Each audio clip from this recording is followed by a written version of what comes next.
ഇടിച്ചക്കയ്ക്കുള്ള ചക്ക അച്ചാൻ ഇടിച്ചു തുടങ്ങി. കുഞ്ഞൊക്കെയാണല്ലോ ചായ. ഇതാണ് ഇടിച്ചക്കത്തോരന് പറ്റിയ ചക്ക. ഇതൊന്ന് പുഴുങ്ങിയെടുക്കാം. ചക്ക അടുപ്പത്ത് കയറി. അപ്പൊ അതിന് ചേർക്കാനുള്ള സാധനങ്ങൾ: തേങ്ങ, കരിയാപ്പില, വെളുത്തുള്ളി, കൊച്ചുള്ളി, പച്ചമുളക്. ചക്ക ആവി കയറി വരട്ടെ. 10 മിനിറ്റ് കഴിഞ്ഞല്ലോ, തുറന്നു നോക്കാം. ഇതൊന്ന് തണുക്കട്ടെ. കടലൊന്ന് ചെത്തിയെടുക്കാം. ആവി കയറ്റിയിട്ട് ചെയ്യുകയാണെങ്കിൽ അരക്കിന്റെ പ്രശ്നം ഉണ്ടാകത്തില്ല. ചക്ക ചതച്ചെടുക്കാം.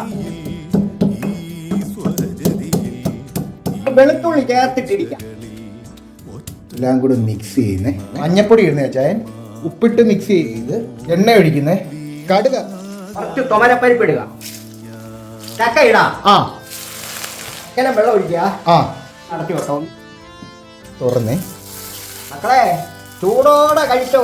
ഇടിച്ചക്കത്തോരൻ റെഡി. അടിപൊളി.